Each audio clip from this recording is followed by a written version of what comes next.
Hello! Today I'm going to show you how to make a delicious vegan mayonnaise.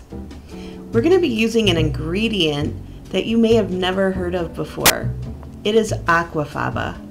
Aquafaba is just the water or the brine that garbanzo beans are cooked in. The ingredients that you'll need today are aquafaba, apple cider vinegar, oil, a sweetener, salt, garlic if you want a garlic flavor, and mustard powder. So the first ingredient you want to add in is the aquafaba, the 1/4 cup. Then your mustard powder, garlic powder, about a teaspoon if you want to have a garlic flavor.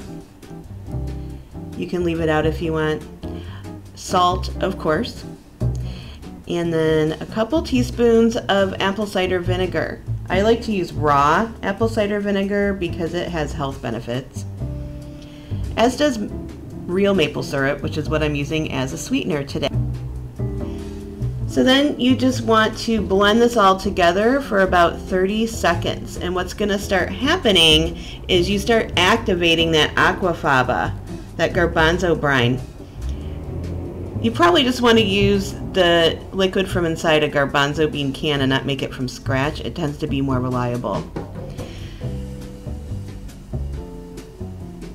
You want to start drizzling the oil in little by little. Now you want to do this for about 3 or 4 minutes because it will become emulsified and the aquafaba will hold it all together, and you just keep blending until it has the consistency of mayonnaise. And that's it.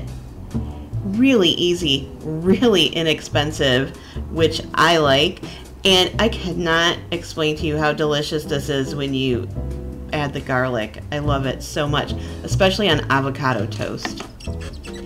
Thank you for watching the practical magic of frugal living, and if you like the video, check out my others and please subscribe below.